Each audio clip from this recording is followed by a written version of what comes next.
दोस्तों, जय हिंद।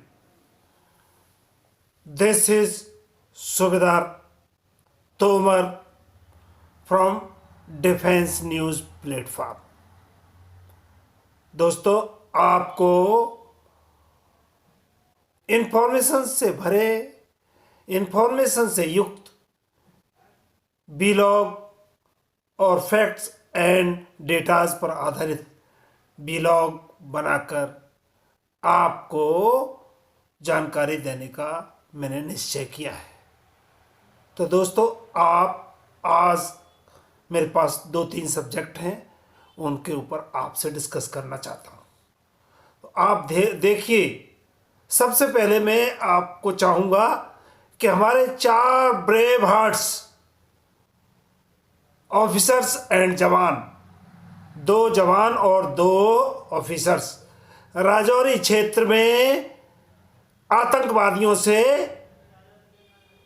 लोहा लेते हुए अपनी वीर गति को प्राप्त कर गए। उन्होंने इस देश की रक्षा के लिए अपना अल्टीमेट सैक्रिफाइस दिया है। तो हम चाहेंगे आप और हम उन 4 ब्रेव हार्ट्स के लिए, आत्मा के लिए शांति भगवान से प्रार्थना करेंगे कि उनकी आत्मा को शांति दे। दूसरी बात, दोस्तों, आपको सभी को पता है कि हमारे उत्तरकाशी उत्तराखंड में टनल के दबने के कारण, टनल में मिट्टी स्लाइडिंग होने के कारण हमारे 41 मजदूर फंस गए हैं, जो कि आज 12 या 13 दिन से लगातार बेचारे अपनी जान की आशा लगाए बैठे हैं। और वहां पूरी गति से भारत सरकार पूरी गति से वहां रेस्क्यू ऑपरेशन चला रही है, जिसमें कई तरह के ऑब्स्टिकल्स, अवरोध आए। विदेशों से भी एक्सपर्ट बुलाए गए और वहां एक तरीके से नहीं, 4 या 5 तरीके से उनको बचाने की कोशिश की जा रही है। अब चूंकि टनल के अंदर जहां वो रबल्स, मिट्टी और पत्थरों का जो ढेर 200 मीटर, करीबन 60 मीटर के लगभग जो वो टनल को ऑब्स्टिकल बन गई है, उससे जो हमारे मजदूर फंस गए हैं अंदर, उनको निकालने के लिए मशीन, विदेशी मशीनें लगी हुई हैं और करीबन 45 मीटर तक वहां पे पाइप इंसर्ट कर दिया गया है। मतलब 45 मीटर तक पाइप को डाल दिया गया है और सिर्फ 12 मीटर पाइप और अभी इंसर्ट किया जाना बाकी है। तो इसके ऊपर भी मैं चाहूँगा कि आप लोगों को इसकी जानकारी मालूम हो। और अगर 12 मीटर, वो आज की तारीख 23, आज नवंबर है, आज आशा है कि दोपहर तक या शाम तक उनको बचा लिया जाएगा। और ये एक बहुत बड़ी उपलब्धि होगी, जिसके लिए भारत सरकार पूरी तरह से काम कर रही है। नेक्स्ट, दोस्तों, मैं चाहूँगा कि आपको जानकारी से लबालब व्लॉग बनाऊं। तो मुझे बड़ा दुख होता है, हमारे यूट्यूबर्स जो मेनली डिफेंस के बारे में आपको अधकचरी जानकारी परोसकर आपको मिसगाइड और आपको कंफ्यूज करते रहते हैं। अभी कुछ दिन पहले एक हमारे यूट्यूबर्स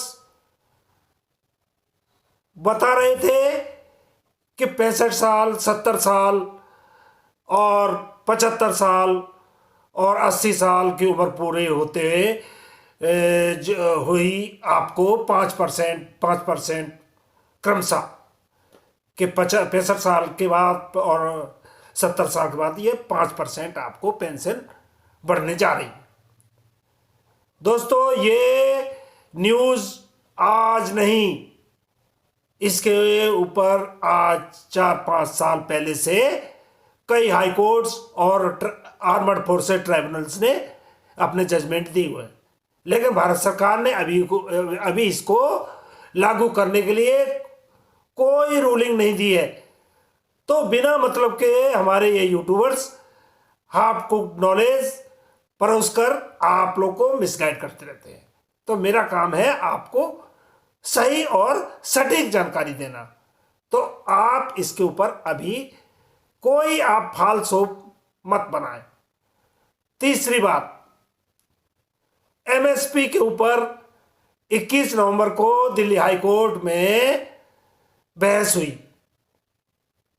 एमएसपी के ऊपर हमारे जैसे पूर्व सैनिकों के एक गुट ने हाई कोर्ट में केस फाइल किया हुआ है, जिसके ऊपर मुकदमा चल रहा।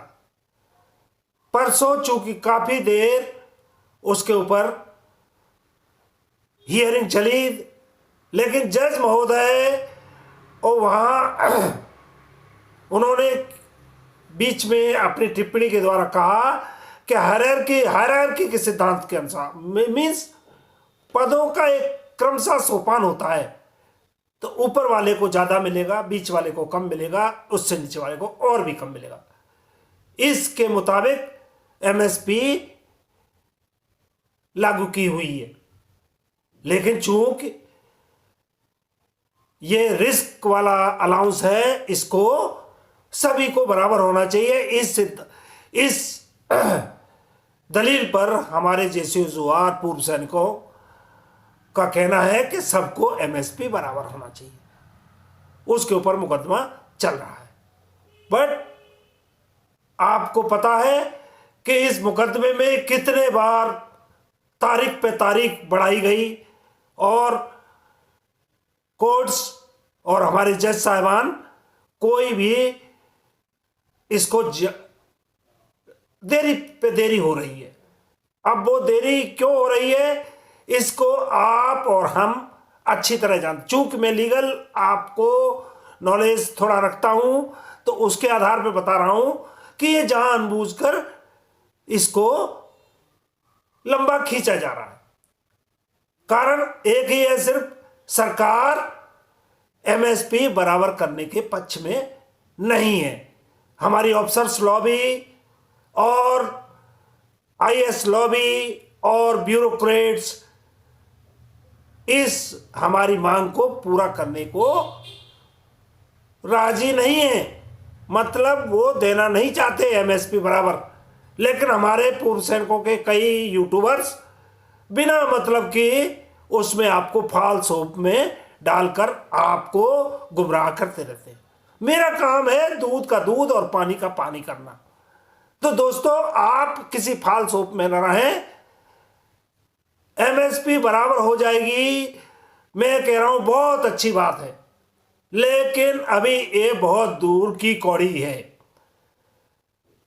परसों भी केस को लगभग 45 मिनट्स जजों ने सुनवाई की, लेकिन कोई भी फैसला नहीं दिया और उन्होंने एक अगली डेट 20 दिसंबर की इसके ऊपर लगा दी। लेकिन हमारे कई यूट्यूबर्स और हमारे कई और वेस्टेड इंटरेस्ट पर्सनल, जो कि निहित स्वार्थ वाले लोग, उस पर आपको फाल्स जानकारी देकर आपको फाल्स होप में और बेमतलब के अननेसेसरी आपको गुमराह करते रहते हैं। नेक्स्ट थिंग दोस्तों, आपको पता है कि हमारा मैं चाहता हूं कि आपको सही जानकारी से और सटीक जानकारी से आपको मैं अपडेट रखूं। तो दोस्तों, चूंकि आप लोग सभी कहते हैं कि आप सर ब्लॉग बहुत लंबा कर देते हैं, तो मैं नहीं चाहूँगा कि वीलॉग को लंबा किया जाए। चूक दोस्तों ये मैं आपको फिर बताऊं कि अगर मैटर को प्रॉपर तरीके से एनालिसिस किया जाएगा तो उसमें टाइम लगता है, तभी आपको पूरी तरीके से मैं आपकी उसकी सही जानकारी और उसके अगले आगे पीछे का सारा सिस्टम और सारी उसका है ना, अगर रेफरेंस नहीं प्रॉपर होगा, उसके ऊपर प्रॉपर उसका अल्टीमेट कंक्लूजन नहीं होगा, तो वो जानकारी देने से आपको कुछ हासिल नहीं होगा। तो दोस्तों इसलिए थोड़ा वीलॉग लंबा हो जाता है, लेकिन मैं नहीं चाहूँगा, चूँकि आप लोग सभी चाहते हैं कि वीलॉग को छोटा किया जाए, तो दोस्तों मैं आज यहीं दी एंड करना चाहूँगा। तो दोस्तों जय हिंद।